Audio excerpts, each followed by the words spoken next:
Hello and welcome to ADHD Mums. In this podcast, we tackle the tough, often unspoken realities of motherhood, neurodiversity, and mental health. You are already holding 12 things in your head. Dinner, tomorrow's schedule, the email that you didn't reply to, the child that needs new shoes, the one that didn't eat lunch, and then from the other room you hear it. Hey, do we have milk? Not shouted, not urgent, just into your brain like it's empty. Your body reacts before your mouth does. I don't know about you, but I feel instant irritation, sometimes full rage, sometimes tears, sometimes overwhelm, sometimes the sharp snap verbally that you regret 2 seconds later. This isn't about milk or school times or whether it's okay if. It's about what happens when his or her regulation strategy collides with your capacity limit. Because what looks like just asking isn't actually neutral when everybody knows whose job it is to know every detail in their lives. For this episode, I'm going to use he and she pronouns just to make it simple in the explanation, both of which can be swapped out interchangeably any way you like. So he is outsourcing certainty and she is already at cognitive capacity. She has 12 things going already and she does not have an empty brain to drop a question in on. So his way of reducing effort becomes then your overload trigger. And that's it. It isn't necessarily laziness. It isn't necessarily stupidity. But I believe this is possibly a system mismatch. So when he's asking things like, what time does school start? Do we have milk? Should I take the rubbish out? What do you think I should do with this expired old sandwich? He could, realistically, check himself. He could go back to all of his past experiences with what he's been told before, like check the fridge, yes, put the rubbish out. He probably already knows the answer. So it isn't the content of the question, but I believe it is the interruption because your brain isn't empty or finished a thought or ready to take on another one when he asks you. It's already running all of the logistics for the day, possibly, forecasting consequences, tracking what can't be dropped today. So when the question lands, your system doesn't hear curiosity, innocent question. It hears carry this too. The question, do we have any milk, might mean to you that you now need to put it on your list, remember it, put it into your day, and have it ready for later on when he says, you didn't get any milk, rather than there is no milk, I'll get some today. It depends on your relationship and how this dynamic plays out. But for a lot of ADHD mums, this isn't a curious question, do we have any milk? It can seem really loaded, or it just interrupts your thought where you're thinking, go, check, is there any milk? If not, get some milk today. You don't need to ask me. There are so many different ways that ADHD mums can interpret it. However, none of us are happy about the question for all sorts of different reasons. So aside from being really annoying, there's actually a psychology term for this, and it's called externalized working memory, where some brains reduce effort by asking questions instead of holding the information themselves. So he's not necessarily asking because he doesn't know. He's asking because asking might be easier than deciding and looking himself. For him, the question is efficient. I'll just ask her, she will tell me. But for you, there's a cost because it's your brain space that you might not have a lot already. And we have to say it, it's another interruption. My children interrupt me constantly, all of the time. When somebody who's an adult who can look for themselves interrupts me, I find it completely aggravating, to be honest. So a lot of the time, he's not necessarily asking, what's the answer? He might also be asking, is this okay? Am I doing it right? Will this cause a problem later? So it's not always just about the milk. It could be about permission and safety too. And he could be using you as a certainty anchor. I'll just ask her because then she'll just tell me. So over time, families unconsciously assign one person as the knower, the checker, the final decider. And in ADHD or neurodivergent families, this often becomes the mum. Now, did any of us sign up for this role? No. And I definitely didn't want it. But because she tracks more, remembers more, fixes the gaps earlier, his brain learns, if I ask her, I don't have to hold it. I don't have to think. And your brain learns, I am never off duty. So this isn't a personality trait. This is what psychologists would call role capture. The bit that I believe partners underestimate. When your brain is already saturated, full and overloaded, a question is not just a simple question. It forces you to stop the thought, load the context, retrieve the information, give the answer, then try and reload what you were doing. Now, that switch costs a lot of energy, sometimes more energy than the question itself. So when you snap and say, just look yourself, or whatever you say, you're not overreacting necessarily or being passive aggressive. You're reacting to them borrowing your brain for a period of time when you've got nothing left. Use your own. So how does this so often turn into an argument? He might be thinking, I'm just asking a question. What your brain might experience is another demand or question or interruption just took place in my brain and I did not choose it. So when you snap, he could feel rejected, confused, like he can't do anything right. Why are you so grumpy? Just relax. But you might feel invaded, overly responsible, guilty, and furious at the same time. Two people regulating in opposite directions over a tiny thing. So what does this do over time? Your mental load never drops to zero. You might become your family's search engine for the answer. You could be also the permission slip, the error prevention system. You could start dreading people talking to you in your home, not because you don't love them, but because every conversation feels like it's going to become a demand. So this isn't just a communication quirk. It's actually putting your foot on the burnout accelerator. So where does this show up? Another listener wrote in and said she was already overloaded. Dinner was half cooked, kids loud, one eye on the clock. Her brain was about 10 tabs deep. Her partner walked in, checked the rubbish bin and said, should I take this out? I mean, I'm kind of cringing. She says in her listener letter that she doesn't know why she was so upset, but I can't stop laughing because I think we all know why she was so upset.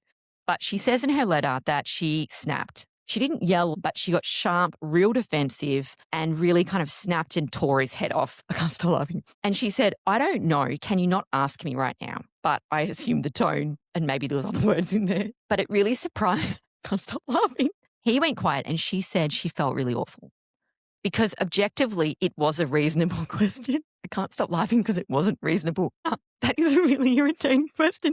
Okay, I'm getting a hold of myself with the laughter. Here's the part that really matters. Because let's just say there was a neurotypical partnership. That question can really land quite lightly because let's say the mum hears, should I take out the rubbish? And she answers, yes, if it's full, you should. Or yeah, thanks, that'd be great, whatever she says. And they move on. So what's the difference? The difference is her nervous system doesn't necessarily register that as a task because her brain isn't necessarily carrying the whole system. But for that ADHD mum listener, that question didn't land as just a question, it landed as work. Because him asking, should I take out the bin, what her brain actually heard was, can you carry this decision too? She might be feeling here that if she says, yes, take out the bins, he might say, when is bin day again? What bin should I put it in? Did you bring it in from last time? Is the recycling done? Oh, there's some cardboard there. What should I do with that? And so by answering the question, she might be thinking, now I'm kind of in on the job and I don't want to be. Can you not own it yourself? That's one train of thought she might have. So that question didn't necessarily stay as just one question. Maybe it added responsibility, which, oh my God, I hate being added responsibility when someone else can do it. There's lots of differences and there's so much to say, but that's one of them. So let's say a neurotypical mum might just feel that that question is neutral. They haven't had to go down the downstream impact of that before, and their brain expects that the system will share all of this. But an ADHD mum might have learned the opposite. She might know that if something goes sideways later, it's going to land on her. And her brain runs all of those consequences immediately, not because she's controlling or she wants to, but because she's predictive.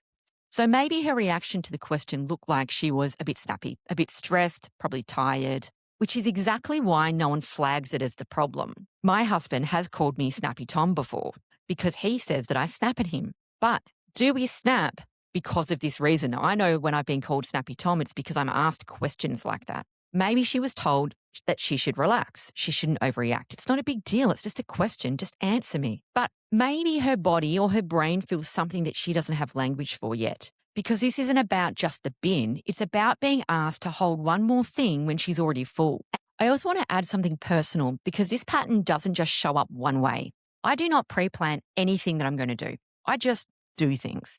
Please don't cringe if you're like my husband and you're the other way. So, for example, the other week I bought some plants, very on brand for me. I bought them, had them delivered, put them somewhere random, then stared at them for a few days. My husband kept asking me, "So, what are you going to do with these?" The old me, I would have just answered, not because I have a plan, but because answering just shuts the questioning down. So, let's say I'd think, oh, he might say the brown pot because that's empty. And I say, oh, maybe in the brown pot, just guessing, no plan. And immediately he'd respond with, but that one doesn't have drainage holes, or that won't get enough light there, that won't fit there. I was going to put something else in there, which is all correct, but also completely beside the point. Because now I'm not just interrupted with a question. I'm actually holding a decision that I wasn't even ready to make, a plan that I don't actually care about, and live feedback on a process I haven't started yet. So now my brain has to decide something before I'm ready, justify the plan, revise the plan, or defend why I don't have a better answer to what I'm going to do with the plan that I don't have a plan about. So nowadays, I just say, I don't know. I don't know what I'm going to do with it. And the other day he said to me, so frustrated, why can't you just tell me what you're going to do with the plan? Just tell me. And I say to him, because I don't know. I don't have a plan. But he's genuinely annoyed and can't fathom that I don't have a plan and I can't just tell him what the plan is, as if I'm holding it back. Another example, if there's something randomly laying on a bench, he'll say something like, so where's this going? And the honest answer is, I don't freaking know. I'm going to pick it up in the moment that I decide to put it away. When I look at it, and when it's in my hand, my brain will decide. That's how my processing works. I don't preload decisions unless it's something important, right? I just decide in the moment. But it's very hard to explain that to somebody whose brain wants clarity before action. But because my processing style and his certainty seeking were colliding, and I was paying for it with my nervous system. So sometimes the work that we need to do isn't answering better, it's letting the questions land somewhere else or not at all. This doesn't just get magically sorted out by communicating. It gets fixed by redistributing certainty. So you might say this once, calmly, outside of the moment of the questions. We are not waiting for somebody to ask you, where should I put my shoes? You would say it out of the moment. When you ask me questions that you already know the answer to, it really overloads my brain. It's not the question, it's the interruption. Prepare for your partner to not necessarily understand. I've had a crack at that and he looks at me like, I don't know what the problem is. I've tried to explain to him, I've got about 17,000 things in my brain all of the time, and asking me questions like that interrupts it. I've got to reload it all. He doesn't really get it because that's not his experience of his brain. But I've had to let that go. He doesn't understand. And I've told him, regardless of whether you understand or not, before you ask me, ask yourself, can I decide this without her? Will she care? If the answer is yes, I can decide this without her, just decide. If it's no, I cannot decide without her, I genuinely do not know. Ask with context, not just a drop-in question. So ask and say, I'm just asking about this bin. Would you like me to take it out? I can sort the rest out. It's hard to even fathom why he cannot know when to change the bin, but let's just leave it there, provide the context. It's about stopping the small everyday questions and decisions being kind of like diverted through you as a path. It's not about stepping back from everything and you let him go off rogue. That sounds terrifying. And it's not about pretending that all decisions are equal. So you're not saying you can just decide whatever you want whenever you want. And if you have a black and white partner, they may say, so you don't want me to ask you anything anymore. So we need to be clear about the expectations. What you're actually saying is, stop putting all of your small everyday decisions through my already full brain. That is where you need to decide yourself. You might put parameters around that. For example, if you're somebody who really cares about what you're having for dinner and it's his job to cook or whatever on whatever night, and you actually want him to ask you a question because you care, it's important to you about what you have for dinner, draw that expectation and line really clear. Because there's a really big difference between shared values and things that are important as a family that you decide on and incidental logistics, shitty things every day. Milk, logistics. School start time, logistics. Dinner timing, petrol, who's grabbing bread, whether you duck out later, whatever it is, you will have things within your family that you know he can decide, and you need to go through those with him. If you would like your partner to start deciding these things themselves, you might need to really scope out what is okay to make a decision on and what isn't, and make sure that you don't then tell that person off for making a decision about something that you've told them. Any decision is fine. I've done this with my husband. And I've drawn out the line really clearly that decisions about our kids, their health, schooling, routines, values, sports, different. That's shared responsibility. And that's something that is close to my values. And I want to be in the decision making about that. So the part about redistributing responsibility and to let them know when they can make a decision or not is about setting clear parameters, not vague ones. It might sound like I want us to talk about decisions that affect the kids in a meaningful way, but I don't want to be the default for every single decision for every single thing that happens in everyone's lives all the time. You might put it in terms that you and your partner can understand. Is it reversible? Is it low impact? Please just decide. If you're a single mum with teenage kids, maybe you can start doing that as well. I've seen so many of my friends have teenagers who ask them questions like, should I have a shower? At the same time, they have a shower every day. So you might say to your teenager or your partner, whoever it is, and draw it out. If it's low impact in these areas, please just decide. And then be clear about what you'd really like them to do. You would like to be not asked about where things are. Not ask questions that they can answer by just looking themselves. Not asking permission for adult or teenage decisions. Not interrupting your brain for things that don't actually require your thought process. If I need to know, and it's about you going out or dinner or whatever it is, just tell me that you're doing it, but don't make it a question. Because the win here is about your brain getting to rest. That's the win. If they have to verbally tell you what they're doing, and some people do, maybe they just say, I'm going to get the bin. It looks full. I'm going to take it out. I'll figure out when bin day is. I'll sort out that we missed it last week and where they are. That's fine because it doesn't sound like a demand, is it? It's them taking responsibility for what they're doing. And expectations really matter here too, because you can say clearly without any apology, when you decide things on your own, it really helps me stay regulated. When everything comes through me, my brain is so busy, it burns me out and makes me feel really snappy and angry. Put it in whatever way works for you. But over time, something important should shift. His brain should relearn, I can hold this, I can decide, and I don't need to outsource certainty for everything to another person. And your brain relearns something too. I don't have to be on call for every single tiny thing. And that's you protecting your capacity so you can actually show up when it matters. So you are allowed to say, I cannot be the brain right now. I cannot be Google. I don't have capacity for questions. Please just decide. If you already know, trust yourself. I trust you to make the decision. You can also set boundaries by saying, we already talked about this, that you are going to make those decisions by yourself. I trust you to make the decision. You might need to boundary set around it because they might default back to you. And if you're starting to feel a little bit better, don't then re-answer because you are then going back into the dynamic that you're trying to move from. And this is why this pattern doesn't shift until something really changes structurally. Because whether it's him asking about the milk or asking if it's okay to duck out later or needing you to pre-decide what you're doing with a plant that you haven't touched yet and don't care about, the same thing is happening. His brain is looking for certainty before action. But if your brain doesn't work that way or it's already at capacity, when you end up answering, you don't just stop the question. Suddenly you're holding responsibility for something that was never really meant to run through you at all. And that's the invisible cost. Because if all of the daily incidental decisions come through you and every decision passes through your nervous system for a partner, multiple kids, your brain never gets to not be in motion. It only ever gets to be on call. So here's the part that we really need to hear. Your capacity matters. Putting more pressure on yourself to be more friendly and kind and answer as if it's not taxing on you is not the answer. It is the path to burnout.